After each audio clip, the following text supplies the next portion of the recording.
Om Shri Ganeshaya Namaha. Om Shri Saraswatyai Namaha. Om Shri Gurubhyo Namaha. Samasta Jana Kalyani Niratam Karunamayam Namami Chinmayam Devam Sadgurum Brahmavidvaram Sadgurum Brahmavidvaram. We'll start with our Mangalacharan and our Samiran.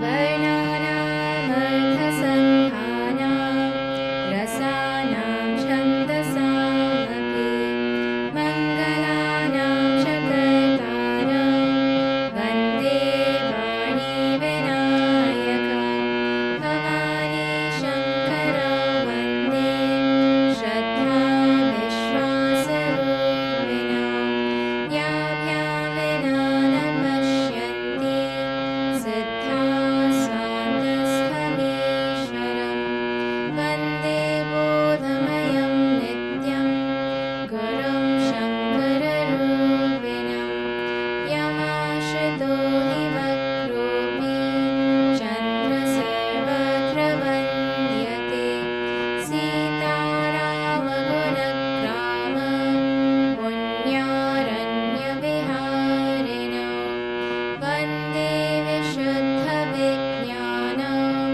Kavīśvara Kavīśvara Udbhava sthiti samhara Karini kleshaharini Sarva shreyaskarim Sītam Natoham Rama Vallabha Yanmaya vashavarti vishwamakhilam Brahmadi deva suraha Yatsattvadam rishema bhati sakalam Rajo yatha he brahmaha Yatpadaplavamekhameva hi bhavam Bodhe sthitirshavatam Vandeham tamasheshakaranakaram Ramakhyamisham harim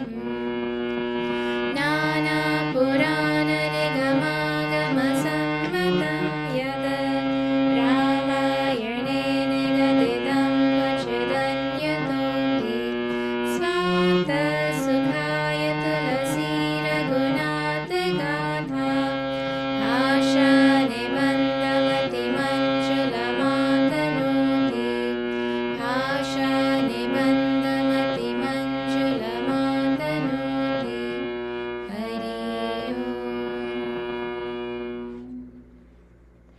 Om Jo Sumirat Siddhi Hoi Gananayaka Karivara Vadana Karo Anugraha Soi Buddhirasi Subhaguna Sadana Mukha Hoi Vācāla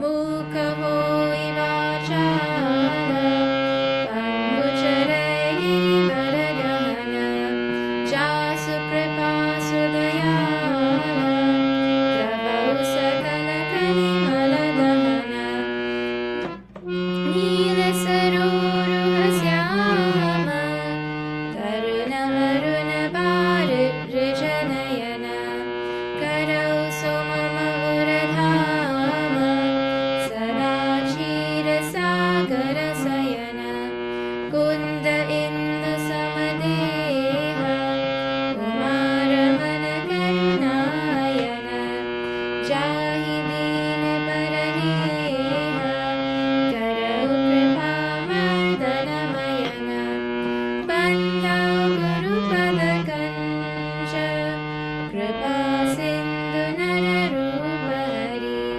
Mahamohatama Punja Jasu Bhajana Ravi Kara Nikara Jasu Bhajana Ravi Kara Nikara Jasu Bhajana Ravi Kara Nikara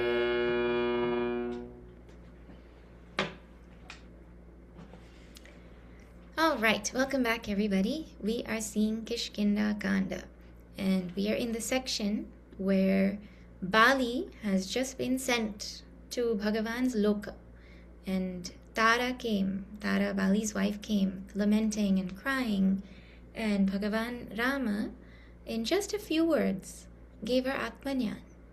He told her, well, what are you crying about? If it is the body that you're crying about, which is made of the 5 elements, it's here in front of you. You can have it.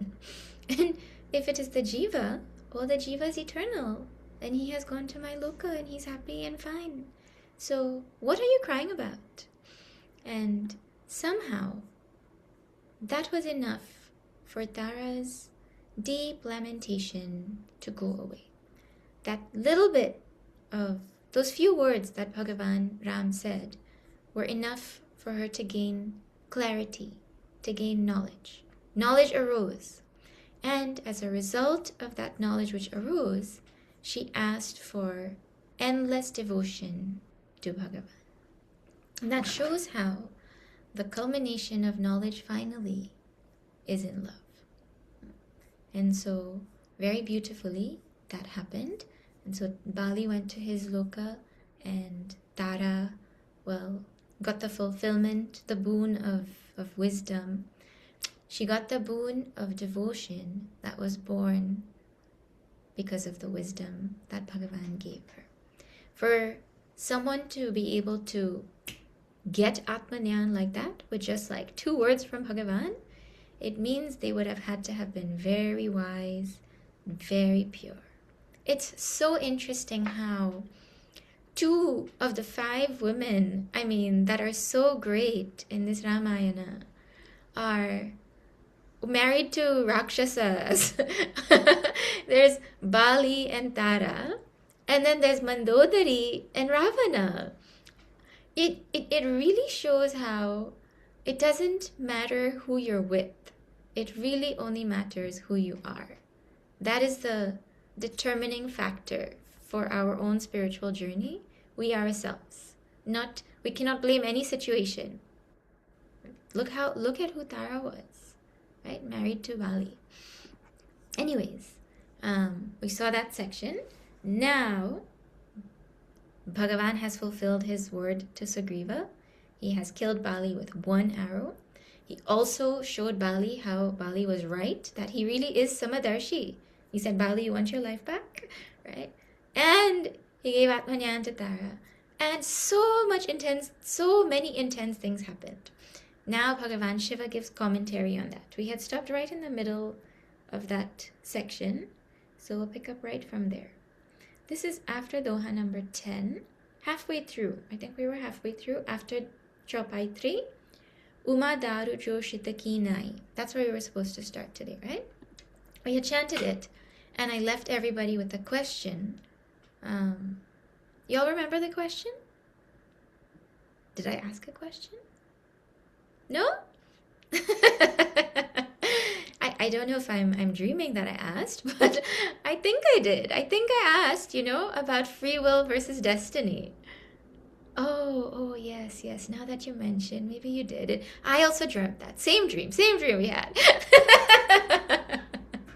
Let's chant and then we'll see. From Uma Daru Joshita Kinai. This is such a famous line in Ramayana. If you've been around the block, you would have definitely heard it before. We'll chant from there. Everyone found it? This is after Doha number 10 in Kishkinda Kanda. After Chaupai 3 in Doha 10. Under Doha 10 in Kishkinda Kanda.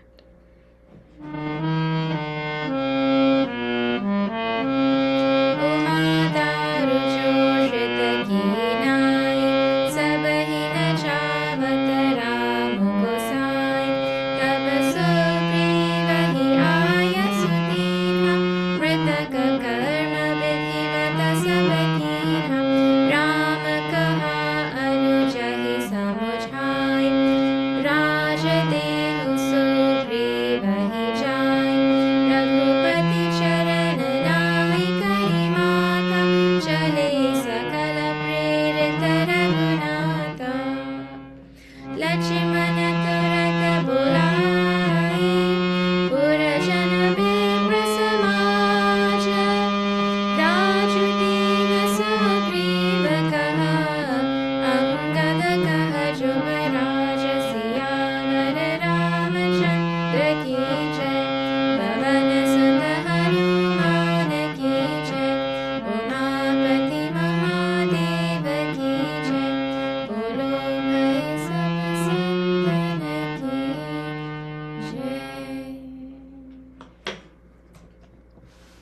Uma daru jo shita ki nai. Uma daru jo shita ki nai. Like a wooden puppet. Sabahi nachavat. Rama Gosai. Bhagavan Ram, who is the Lord, who is the Master, who is the Lord of the senses. Gosai literally means Lord of the senses. He makes everybody dance. You know how a puppeteer makes a wooden puppet dance with the strings?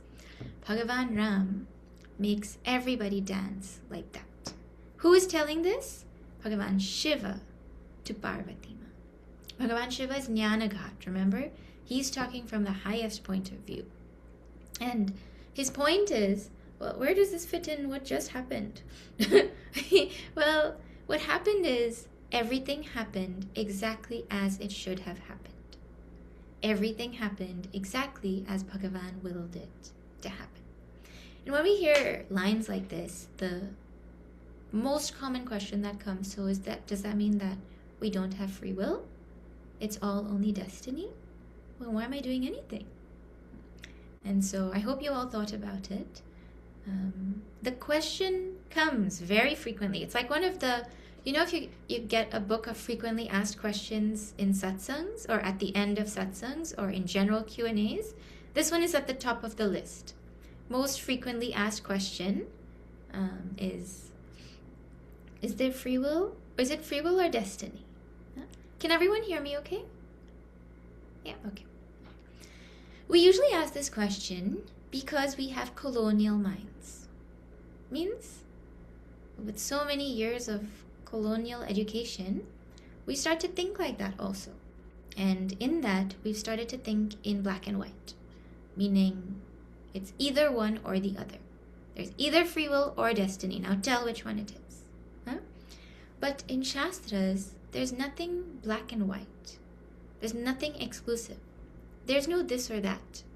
In our Shastra, it's very clear that both pairs of opposites, both complementary pairs, coexist at the same time. This is just one of the endless pairs that are there in the universe. At the same time, there will be both destiny and free will. Now, free will meaning from my point of view, I feel like I am doing things. Destiny meaning whatever has to happen is already going to happen. Mind you, that destiny is not set by somebody else. That destiny is set by my own past karma. It is just that now it is coming as it is supposed to come, right? But anyways, what is the answer to this?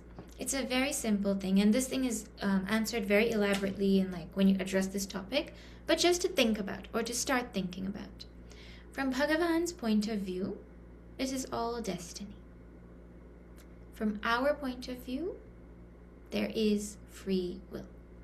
And the classic example we can think about is in chapter 11 of Bhagavad Gita, Bhagavan Krishna gives Arjuna Divya Chakshu. I think you all would have come across that, right? He gives him that special drishti, divine eyes, by which he looks at the battlefield and he sees that all the Kauravas are dead. Right? So does that mean he doesn't need to kill the Kauravas? No. From Bhagavan's point of view, that's Bhagavan's eyes. Divya Chakshu is Bhagavan's eyes. From Bhagavan's point of view, they're already dead. That is going to happen no matter what. But from Arjuna's point of view, they're not. So he can't live life pretending that they are dead when they're not. It doesn't work like that. We can't live life from Bhagavan's point of view. Right? The same sentiment came earlier, just a few dohas earlier. Naramara kata iva sabahina shavat. Bhagavan makes everybody dance like a monkey. Like that monkey, what's it called? The monkey instructor guy makes the monkey dance. I forgot what he's called. Right? Bhagavan is the wielder of all. So from our point of view, karma is pradhan. Karma is absolutely the most preponderating law in our universe. And we have to operate from our point of view. I can't say that it is 6 a.m. in Ghana, so I'll wake up at 6 a.m. in Ghana. That's like 2 a.m. here. I have to operate based on where I am, right? Or I can't log in at 6:30 p.m. AST and say, no, well, this class starts at 6:30 p.m. EST. What's the difference? 6:30, no? or no, sunrise and sunset is not real. So I don't need to wake up when the sun rises, and I don't need to sleep after the sun sets. I'm just going to live my life how I want. We have to live in accordance with the perspective that we have. And by living that perspective well, eventually our perspective is transformed. Right? So we don't worry about Bhagavan's vision. We understand that there is a higher point of view, but it is not contradictory to our point of view. They're not contradictory, they're complementary. It's just that we have to be ready to accept that two seemingly opposite things can coexist at the same time. Just like in the atom, there's positive and negative. That's the way this whole universe is built. Both coexist at the exact same time. Okay. Anyways, that's some food for thought to keep thinking about, if that was a question of yours. And now he continues. Shivji continues. Tava Sugriva hi ayasu dinha. Then Bhagavan Rama gave Sugriva an instruction. He gave him a command. Nritaka karma vidhivata sabakinha. And his instruction was to do all the final rites of Bali as per vidhi. And Sugriva listened to him, and he did. Sabakinha. As is the vidhi, what the Vedas say, how the Antyeshti Samskara should be, Sugriva did for Bali. Means there was no more enmity. He was his brother, and he was gone, and with him all the enmity was also gone. Now someone might ask, Antyeshti Samskara for a monkey? We don't have Antyeshti Samskara for animals. Like if someone has a dog and that dog dies, there's no Antyeshti Samskara vidhi. Antyeshti Samskara is for human beings, right? So how is Bhagavan telling Sugriva to do Antyeshti Samskara for Bali? What that means that Bali and all the Vanaras would have been a type of higher class of beings than what we are calling monkeys. We're just calling them monkeys for lack of a better word. But Vanaras were a higher class of beings, and they were part of the Vedic tradition. Very much part of the Vedic tradition. From this, that is the clarity that we get about who they were. Because otherwise, it's not normally done. I don't know. You guys heard about that family who loved their dog so much, and when the dog died, they were so heartbroken, they wanted to do a funeral for the dog. And so they went to church and they asked the priest, the pastor, if he will conduct the funeral ceremony for the dog. And the pastor said, what is wrong with you? We don't do for dogs over here. And they were like, oh, okay. No, we were thinking that whoever was able to do the funeral, we wanted to make a donation of $1 million to their church. He was like, oh, you didn't tell me the dog is Christian? Come.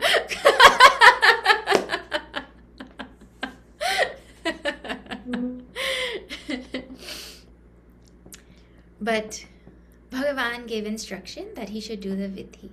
As per the vidhi. When we're doing anything according to Shastra, we have to follow the vidhi. Right? So he followed the vidhi and he did it properly. Then, Rama kaha anujahi samujhai. Then now Bhagavan spoke and explained to his younger brother Lakshmana, Raja Dehu Sugriva Hijai. Go and give the kingdom to Sugriva. Why was it necessary for the kingdom to be given to Sugriva? It should have automatically become his, isn't it? Why this step of Bhagavan Ram telling Lakshmana, go and give him the kingdom? Actually, I think it's because it belonged to him, right? Who killed Bali? Bhagavan Ram. I don't know if you all are familiar with Harry Potter, but in Harry Potter, there's this thing called the Elder Wand, And whoever defeats the person holding the Elder Wand belongs to them, right? Meaning the one who defeated, he's the one who's the victor. So, if Bhagavan Ram defeated Bali, then Kishkinda belongs to Bhagavan Ram. So of course Bhagavan Ram has to say, go and give it to to Sugriva. Right? Like that it belonged to him. Right. And then he also couldn't go. Everyone knows he couldn't go, so he sent Lakshmana. Then, Raghupati Charana Nai Kari Matha, bowing his head to Bhagavan's feet. Chale, he went. Sakala Prerita Raghunatha. Actually, not just he, everybody went, guided by Bhagavan Ram. That would be Nala, Nila, Jambavan, and all the citizens, and everybody would have gone with Sugriva and Lakshmana back to Kishkinda to ceremoniously install Sugriva as the new king. Lakshmana Turata Bolai Purajana Biprasamaja. Immediately, wasting zero time, Lakshmana called all the citizens and all the brahmanas to come. Raju Dinha, and he gave the kingdom to Sugriva. Why Turata? Why immediately? Well, Lakshmana is quick. But also you saw what happened when they waited a day. Bhagavan Ram was supposed to be crowned tomorrow, right? No, as soon as that thought comes, you act on it. Any good thought, we're supposed to act on it immediately, because you never know what could happen tomorrow. So immediately he goes and he calls everybody and he gives the kingdom to Sugriva. And Raju Dina Sugriva Kaha. So he gave Sugriva the kingdom. Angada Kaha Jubaraja. And he made Angad was made crown prince. You know, the next in line if something happens to the king is the crown prince. So Angad was made crown prince. So Sugriva got the kingdom, and Bali's son is going to get the kingdom after him. So there's a really sweet succession planning and consideration of family harmony and everything going on over here. Some people just don't understand the concept of succession planning, but Bhagavan Ram was a fantastic leader, and so many times he tries to teach us how important this thing is, right? So anyways, now all that plan is in place. Bhagavan Shiva has another comment before he continues his story. So let us chant after number 11.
Pradhamahideva Nagiri Guha Radhi Ruchira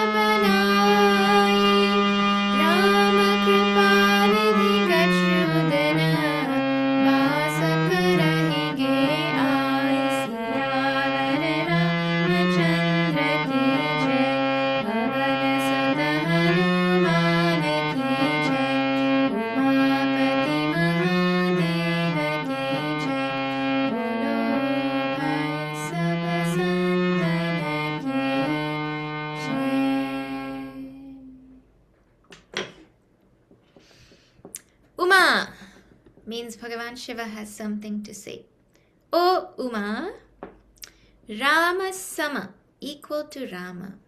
Hita Jaga Mahi, Guru Pitu Matu Bandhu Prabhu Nahi. There is no friend, no benefactor, no well-wisher in this world who is equal to Bhagavan Ram. Not even Guru, not even father, not even mother, not even relative or friend, not even any other master. Equal to Rama, there is no greater benefactor in this world. Someone who takes care, who cares about you, who looks out for your welfare. Nobody. I mean, we've heard that Bhagavan is greater than mother, greater than father, greater than friends, greater than everyone else. But Guru? Isn't it that Guru is equal to or greater than Bhagavan? So how is Bhagavan Shiva saying that Bhagavan Rama is greater than Guru? And in the same Ramayana, Tulsidasji says, Nararupa Hari. Guru is nothing but Bhagavan himself in the form of a human being. Right? Well, some people explain it as, no, they're talking about normal Guru. Just ordinary Gurus who teach you ordinary things. Bhagavan is greater than them. Or someone who gives you diksha. Someone who initiates you into something or gives you a mantra. Bhagavan's greater than that Guru, for sure. Not talking about Sadguru here. No. Sadguru who gives Atmanyan, that's not who's being talked about. So some people say like that.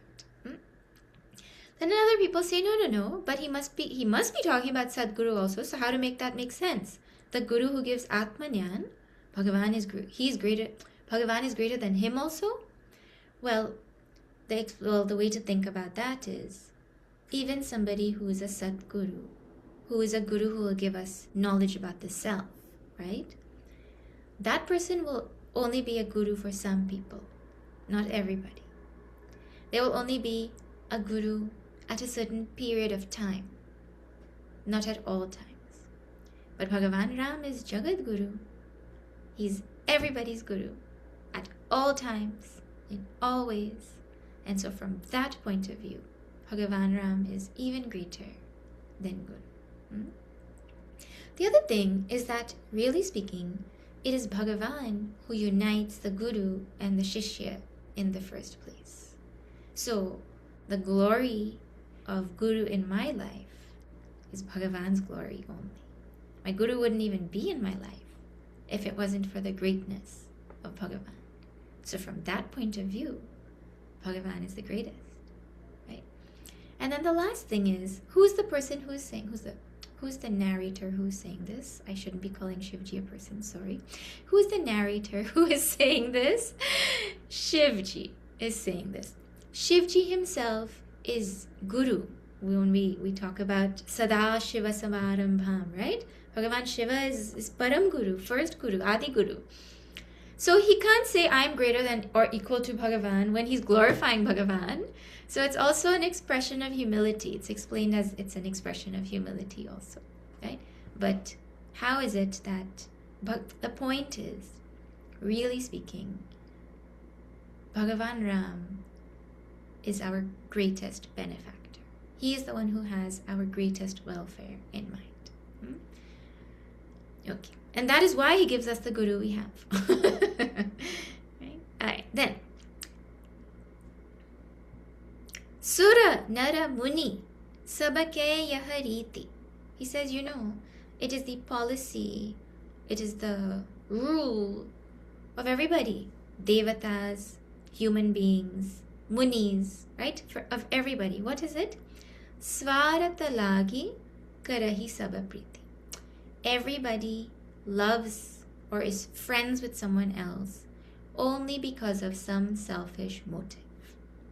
It is because of selfishness that everybody has any kind of love or friendship for somebody. This is in juxtaposition to Bhagavan Ram, who is the greatest hitakari, the greatest benefactor. Now, this is a strong line. the prince, and who is saying this? Bhagavan Shiva. So it's Praman. It's not just, well, Ravana saying something. Bhagavan Shiva himself is saying this. That means that we have to give thought to it, right? That really speaking, every jiva has selfishness. That is the reality of life.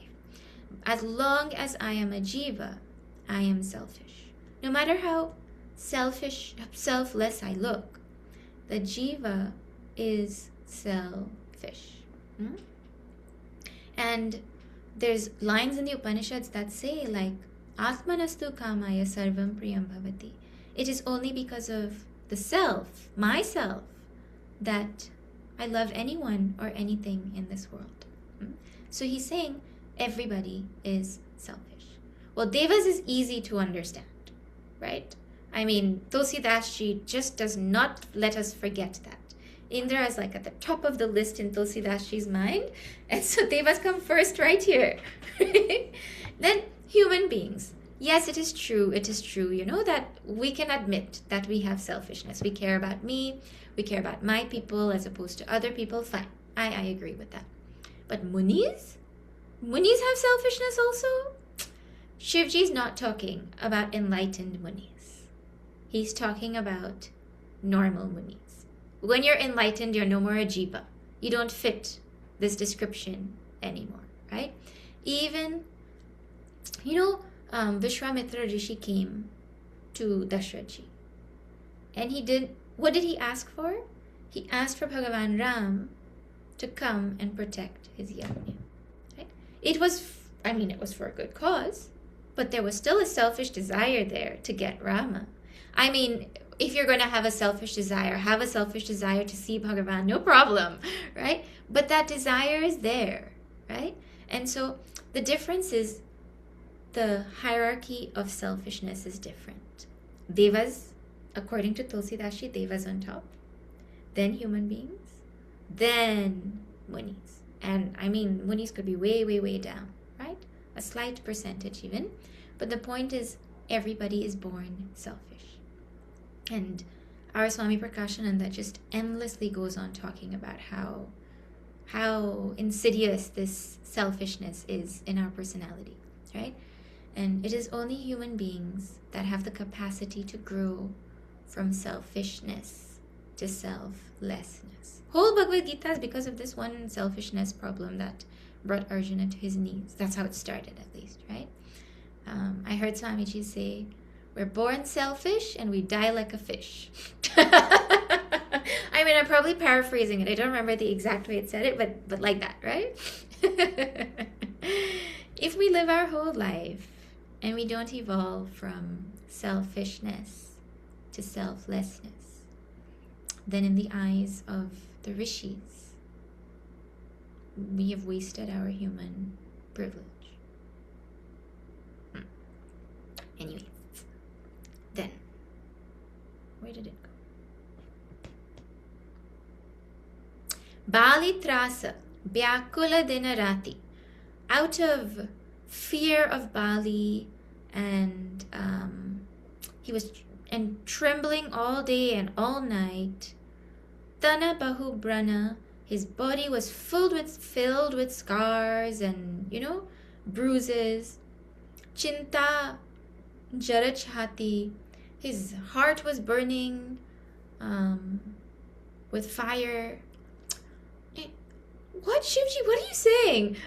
You're going from talking about principles in the universe, and now you're talking about fear of Bali. And he was making a side comment for us to think about this whole thing that is evolving, right? Because this exact selfishness is going to be displayed in Sugriva also very soon, right? But he's also talking about the compassion of Bhagavan Ram at the same time, right?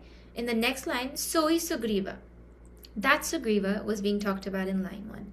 That Sugriva who whole day and whole night was full of anxiety and fear of Bali, right? And his whole body was filled with scars and bruises because of all the people Bali used to send to try to beat Sugriva. And the whole time he was worried worried, anxiety would burn his heart. So is Sugriva, that very Sugriva, Kinha Kapirao, Bhagavan Ram made him Kapiraj, he made him the king of monkeys. Ati Kripala Raghubira Subhau. See how Bhagavan's nature is most compassionate. That Sugriva, that chicken-hearted, fearful Sugriva, is now the king of the monkeys, of the Vanaras, that Bali himself didn't allow him to do. Right? That Bali himself was ruling. Then now this Shivji has so much to say right here. I mean, he's on a mission to drive something into our heart, right? See now what he says. What's going on? One line commentary he's making, then 2 line story. Then 1 line commentary, then 2 line story. The story just starts and then again he stops and he makes a comment. He's in a very contemplative mood right now.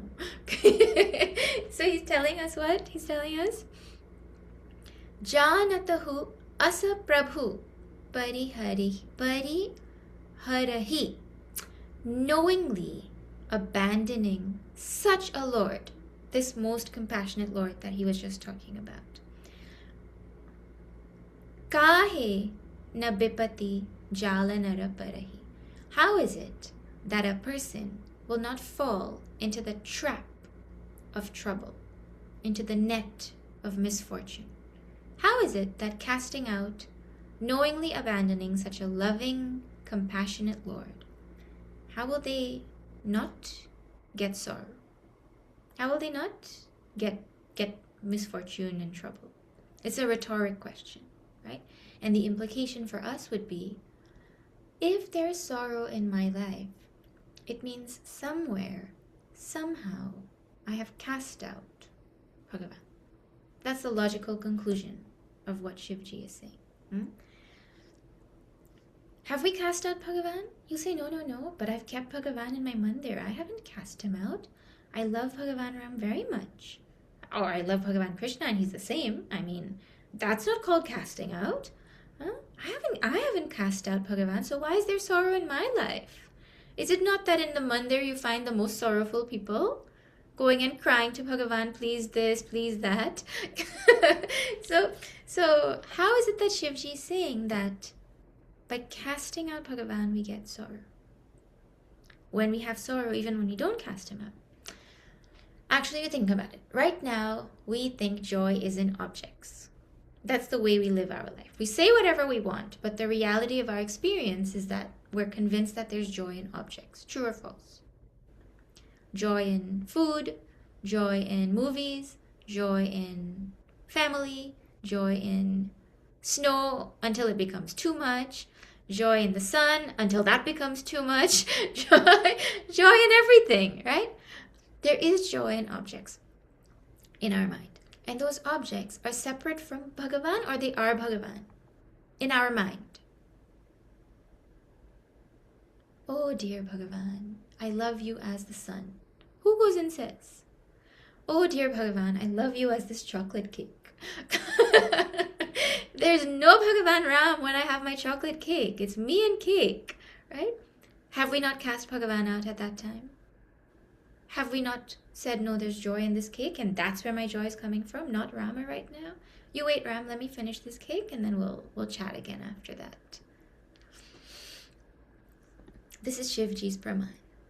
When we cast out Bhagavan by choosing to go after other things, how will there not be sorrow in our life? You give thought and see. Puni. Then Sugriva he leenha bulai. Then Bhagavan Ram called Sugriva. He called for Sugriva. It appears as though some days would have passed. And he was like, hey, I need to talk to this Sugriva. Go and call him for me. Maybe he sent Lakshmana. I don't know. It doesn't tell who he sent. But someone went and called Sugriva for Bhagavan Ram. Bahuprakara Nripaniti Sikhai. And in so many ways, he taught him Nripaniti. Nripaniti is niti of a king. That would be like statesmanship. I think that's how it would translate, right? Like, niti is, you all know what's niti, right? Niti it's such a hard word to translate. Policy and political correctness and all of that stuff comes in niti, right? Properness and so the niti of a king, he taught him. All the principles by which a king should operate, he taught him that. Now, how Bhagavan Ram had to send for Sugriva. This Bhagavan Ram who helped you, it sounds like he forgot about Bhagavan. That's why Bhagavan had to send for him. Shivji just said, how can there not be sorrow in your life if you forget Bhagavan? And in like in between two chopais, he done forget Bhagavan already. That's how easy it is. Bhagavan is right there and he still forgets him. That's how powerful it is. This world of its joys is, right? So then Kaha Prabhu Sunu Sugriva Harisa. He said, now Prabhu said, listen, Hari Isa, you king of Haris. King of Hari? But Hari is Bhagavan. How did he become king of Hari? Hari is also the name of a different word for monkey. That's why when Naraji said, you give me Hari's face, he got a monkey's face, right? Hari Isa means Lord of the monkeys. Same meaning is there of Kapi and Hari. O Sugriva, O Lord of the monkeys, listen. He says, Pura na jao, I cannot go to a city. Dasachari barisa. For 14 years, I cannot go to a city. You know I can't go into a town for 14 years. So that means that, I don't know, I guess Sugriva would have been thinking, come and stay with me, or I don't know. But Bhagavan just offered that information. He said, Gata Grishama Barasha Ritu Ai. Now the hot season has gone and the rainy season has come. Rahi hahu nikata saila para chai. I'm going to stay nearby in one of these mountains. He's telling Sugriva, I'm going to stay nearby in one of these mountains. Angada sahita karahu tumha raju. Now you go and rule along with Angad. See, that means don't let Angad just be namesake Yuvaraj. See his leadership? It's very possible for someone to give authority to somebody else just in name, right? And then the senior just doesn't allow the junior to do anything. Namesake only, they're whatever they are, right? But in reality, they're not given any kind of power or authority. Bhagavan is saying, no, he's not just there as your namesake Yuvaraj. You rule with him, alongside him, like that. Wonderful leadership. And Santata Hridaya Dhareyu Mama Kaju. And always hold on to, don't forget, my work. Mama Kaju, my work, my mission. So this could mean two things, right? One is that, see how in just a few days it looks like Sugriva forgot him, right? So he saw that he has this tendency to forget him. So he's like reminding him, don't forget, you have something to do for me, right? Because the pleasures of the world are so strong, they make us forget even our promises to Bhagavan, right? So Bhagavan reminds him every day, all the time, remember that you've made this promise. You have some work for me yet to do, right?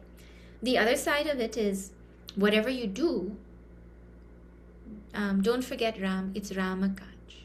Means don't forget to do it selflessly for the benefit of Bhagavan, for the benefit of Dharma, right? And this is how we're supposed to go about our life. Then, Java Sugriva Bhavana Phiri Ai.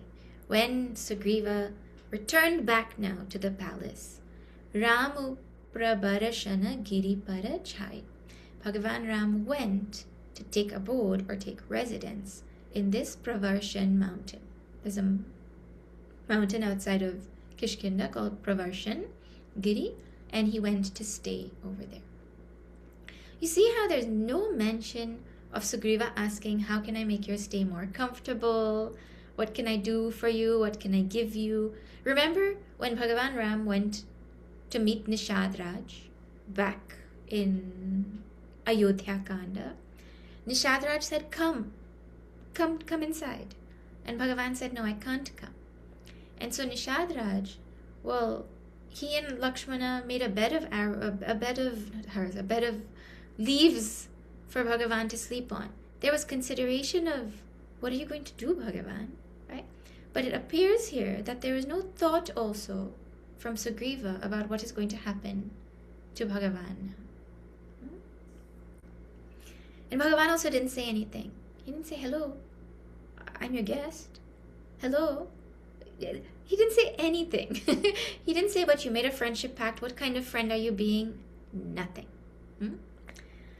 In the Doha, Prathamahi Devana Giri Guha Rakheyu Ruchira Banai. But what had happened now is already the Devas went and kept a beautiful cave ready for Bhagavan. They took a cave in the mountains where he was going to stay, and they made it very beautiful for him. Rama Kripanidhi, this ocean of compassion Ram, Kachudina Basa Karahinge Ai. That, this Rama will come and stay here for some time. What happened to these Devatas? When Bhagavan Ram first came, who had to build the place he stayed in? Lakshmana had to build it. Suddenly the Devatas have showed up. Why? Because Bhagavan is going to do our work. I mean, he was doing their work all along, but now they can see it. Now Sitaji is there. Now Sugriva and there's a whole team that's going to go and take him to Ravana, right? And so the selfishness of the Devatas is highlighted here, even when they're doing something good. Because it's so funny. Tulsidasji, even in highlighting their goodness, he's highlighting their selfishness at the same time, in the way he's presenting this whole thing, right? So you cannot study Tulsidasji's Ramayana and have any desire to go to Svarga and become a Devata. Impossible. They're not the good guys in Tulsidasji's Ramayana. Okay, let us chat after number 12.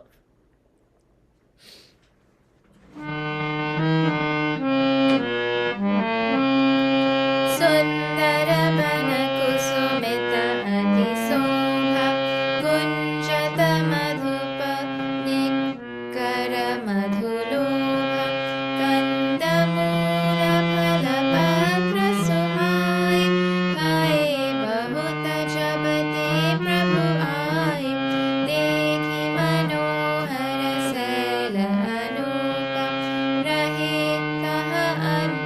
rahitaha anuja sahita surabhupa madhukara khaga mriga tanudhari deva karahi siddha muni prabhu ke seva mangala rupa bhaya ubanatabate kinha nivasa rama pati jabate bhate kasila ati subhas bhate kasila ati suprasuhai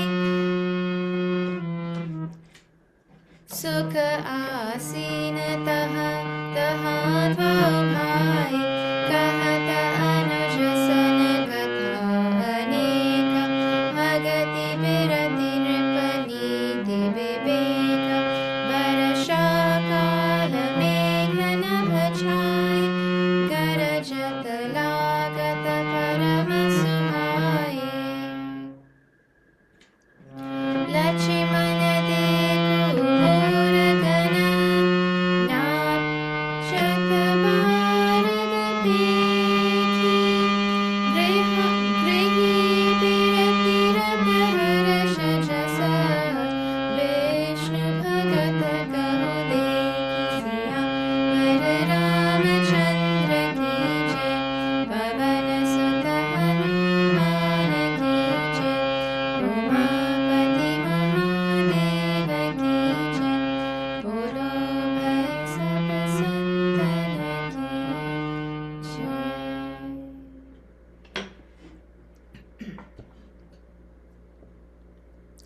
Sundarabana, the forest was beautiful.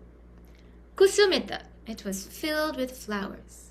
Ati Sobha, and it was, well, with the flowers it was most beautiful. Gunjata Madhupa Nikara Madhu Lobha, and the bees were buzzing around in swarms, greedy for honey. So now you'll see what has happened. Actually, so much action has happened, so much emotion has gone on. There's been Vedanta, there's been Niti, there's been all kinds of things coming. Finally now we're entering a section in this Kishkinda Kand that is peaceful, quiet. Well, let me put an asterisk there. That is not as intense in activity as the rest has been so far. And in Bharat, because of the way the monsoon is, every year there were some months where even sadhus who would move around for the benefit of other people were forced to stay in one place for a few months. And that being forced to stay in one place is such a powerful thing for us to learn, to be able to get some recluse time. I think the first time that anything like that ever happened to us was COVID, where we were just forced to stay in one place and calm down. But it's something that happened regularly because of the way nature worked for them, right? So now Bhagavan had said, the rainy season is coming. I'm going to stay put here until rainy season finishes. I'm going to stay here.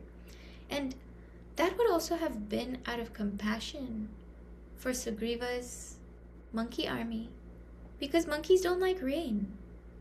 Bhagavan Ram wants to go to find Sitaji, but he's also not going to do it by putting out other people. And so he says, we'll wait for the rain to finish and then we'll go. So now you'll see Tulsidasji switches into a slow and beautiful, poetic, metaphorical section coming up. Kanda Mula Phala Patra Suhai.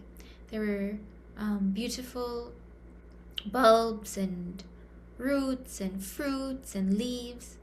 And Bhai Bahuta, all those beautiful fruits and roots and all, became plentiful. They became abundant. Jabate Prabhu Ai, ever since Bhagavan Ram came to the forest. Dekhi Manohara Saila Anupa. Now Bhagavan Ram, seeing this incomparably beautiful mountain, Rahe Taha Anuja Sahita Surabhupa. Over there he stayed along with his younger brother Lakshmana. Who? Surabhupa, the king of the Devatas. Why is he doing all of this? For the Devatas. Madhukara Khaga Mriga Tanudhari Deva. All the bees and the birds and the animals, like deer, any animals actually, they took they Tanudhari Deva Karahi Siddha Muni Prabhu Kai Seva. The Devatas, Siddhas and Munis took the form of bees, birds and animals. Why? To be able to do seva for Bhagavan Ram. You know, what seva can a bee and a bird and an animal do, right? But if you see, first of all, finally the Devatas have started to do seva. Like now we're coming to the end. You know, there's some people, there's like a big, huge project and it's going on for like a whole year. And then they'll show up in like the last week and then they'll pretend like they were so involved in it. That's what these Devatas remind me of. Those sevaks who come and then they like act super busy in the last moment and they feel like this thing happened because of them. Anyways, the Devatas became honeybees. The Siddhas became birds. The Munis became animals and they did seva. How do birds and animals do seva? Well, is it not that just by looking at them we get joy? So just by being who they were giving Bhagavan joy. And honestly, there would have been selfishness in them taking that form also.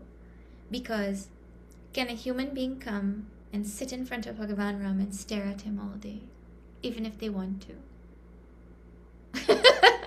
That's creepy. But a deer can do that.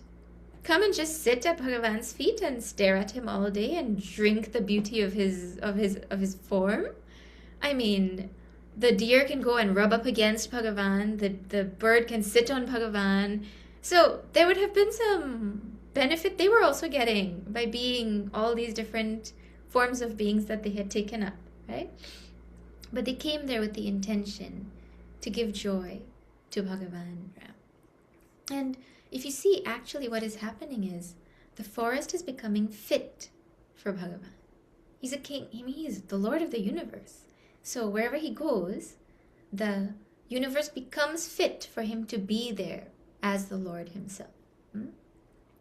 Mangala Rupa Bhayau Banatabate Kinha Nivasa Ramapati Jabate.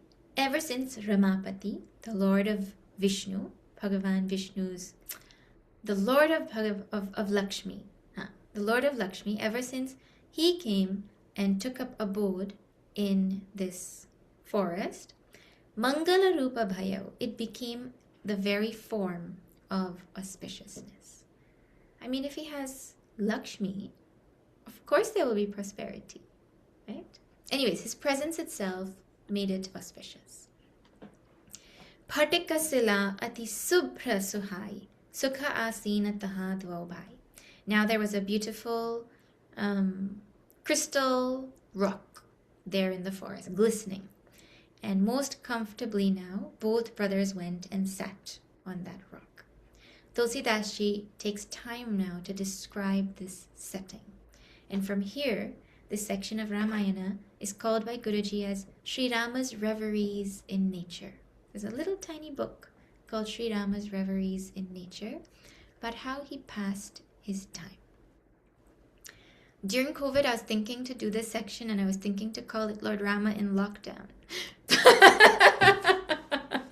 That didn't happen. So now we're getting to Lord Rama in Lockdown. That's the section we're going to study. What happened? Kahata anujasana katha aneka. He told his younger brother endless stories. Bhagati birati, nripaniti viveka. About bhakti and vairagya and statecraft. Nripaniti, again nripaniti, right? Principles of kingship. And viveka. Viveka meaning, well, common sense logic and anatma viveka and everything in between, right? They would have had some awesome satsang over there in that serene environment together. They didn't waste time scrolling. They didn't waste time doing things we would have done. You just think about all the kinds of things we would have done, right? There's a subhashita that says that intelligent people spend time reveling in literature and shastra, and fools spend time in addictions which are wasteful and destructive, and they quarrel and they sleep. This is what fools do. So now you just check where we fall.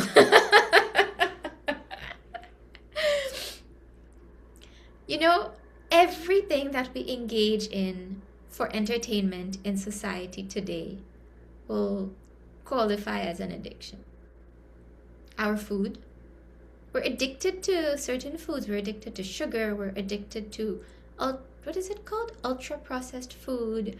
We are addicted to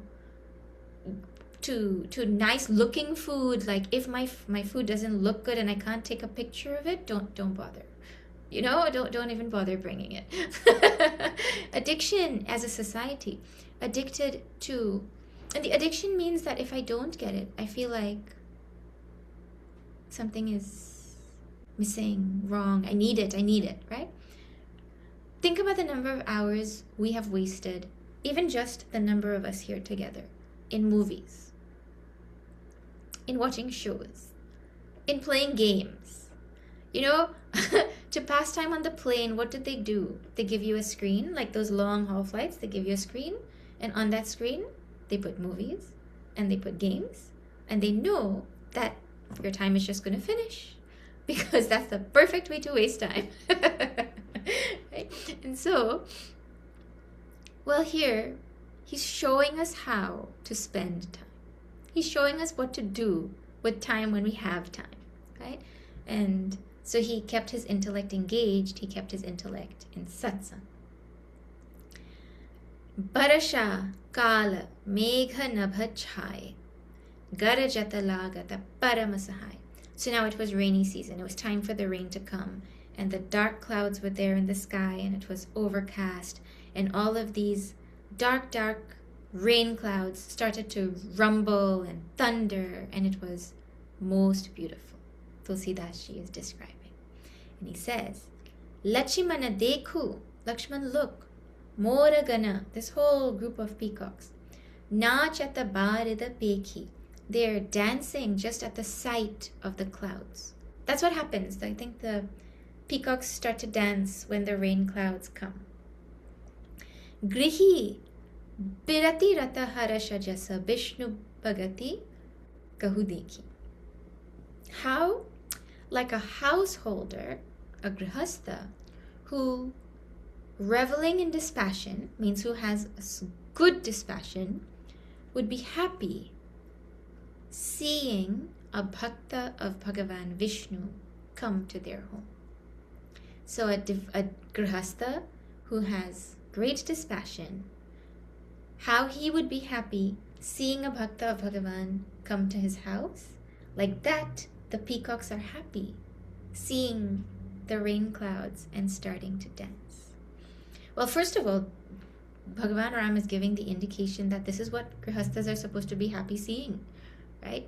One of the goals of grihastha life is to develop dispassion, to realize that the things that I thought would give me joy actually can't. Children and house and spouse and money. We're supposed to... I think it was Jim Carrey who said, I wish that people could get everything that they want, all the money and name and fame and all that they want, so they can see that it's not going to bring them the happiness that they're looking for. I'm definitely paraphrasing it, but he says this. You can go and find that quote of his, right? I wish everyone could become rich and famous so they could see it's not all that. That was his sentiment. So then the other goal in Grihastha life is to develop bhakti, so we can revel in the company of bhaktas, be happy when we see them. And we have to be in satsang for that. So the solution is satsang, right? But see what Bhagavan did. Usually, this principle will be given, right? Grihasthas are like this. And then an example will be taken from nature to explain it. Here it is flipped. Something from nature is taken, some siddhanta is taken, and then that is used to explain an example in the world. So it's like opposite to what is commonly done, right? But really speaking, this also teaches us yatha, the principle yatha drishti tatha srishti. As is a person's vision, so is their world. A spiritual person, anything that he sees, it will remind him of something spiritual. A sattvic person, anytime he looks at the world, there will be something for him to learn from the world. Nature is there to remind us of really, really powerful spiritual principles. In every iota of this universe, there's something to learn about the entire universe, right? Because knowledge is coexistent with the universe. Anyways, this section that is coming up is so wonderful because it explains to us how Bhagavan Ram sees the world. He's seeing the rainy season unfold, and he's going to tell us each part of that monsoon time, what it reminds him of. And I don't know about you, but I often have the thought where I wonder what he could be thinking, what Bhagavan could be thinking, what Swamiji could be thinking, what's going on in their mind, right? Of this great saint's mind. Not because I want to know like that, but because I want to see how they see the world.